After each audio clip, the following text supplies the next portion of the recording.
House repairs have never been my forte. I can paint or decorate all day, every day, but if it requires hammers, nails, or wrenches, count me out. Which brings me to the coat rack that was sitting in my garage for months, just waiting to come into my house and hang out on my wall to serve its purpose. Normally, I wouldn't buy something that requires tools for installation, so it was obviously an impulse buy. Apparently, I was feeling very I am woman, hear me roar that day.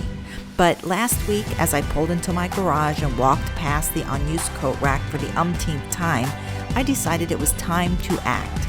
After all, who was I to deny this coat rack of its very reason for existence? I was pretty certain my handy-dandy butter knife was not going to do the trick, so I headed for the dreaded toolbox, which had collected a lot of dust over the years. I rummaged through and grabbed everything I thought I would need to complete the project. After barely surviving a dust allergy attack, I was ready to begin. While I may not know much about tools or home repairs, one thing I do know is that I needed a stud to hold my rack, but I totally miscalculated how difficult it would be. Who knew stable studs were so hard to find?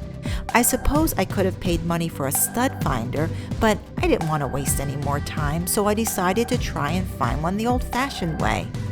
That's where things got messy. With my ear close to the wall, I tapped and knocked, hoping to find a stable stud. When I found nothing, I tapped and knocked some more.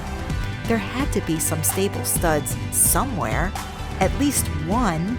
In an act of frustration, I randomly drove a nail into the wall, hoping beyond all hope that I would find one. When it was a clear miss, I did it again, and again, and again.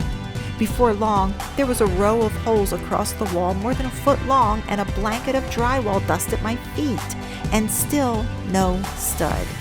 Are stable studs really that few and far between? Apparently they can be if you're looking in the wrong places. As it turned out, I've decided to hang my coat rack on another wall, and the holes left behind from all my misses, well, I'm patching them up one at a time. I am a girl gone glad.